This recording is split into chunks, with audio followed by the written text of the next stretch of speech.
হিকমত মন্ডল বিতর্ক দেওয়া হয়েছে, সবসময় তর্ক লেগে আছে, যেখানে যায় সর্বদেশে বসে তর্ক লাগে।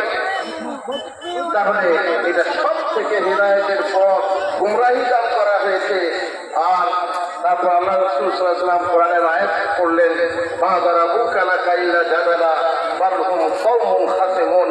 ওরা হচ্ছে ঝগড়ুটে কওম, ওরা হচ্ছে ঝগড়ুটে জাতি, কথা শুনে লোকের সঙ্গে খালি তর্ক করে।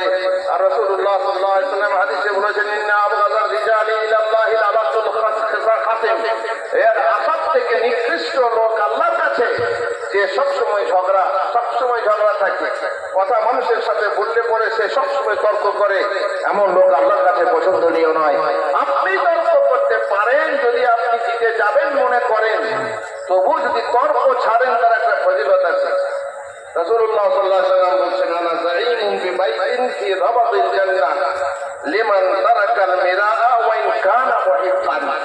হকপন্থী হওয়া সত্ত্বেও, সত্যাশ্রয়ী হওয়া সত্ত্বেও যদি আপনি তর্ক ত্যাগ করেন, তাহলে আপনি জান্নাতের মাঝখানে একটা ঘর পাবেন, আল্লাহ তাআলা তৈরি করবেন।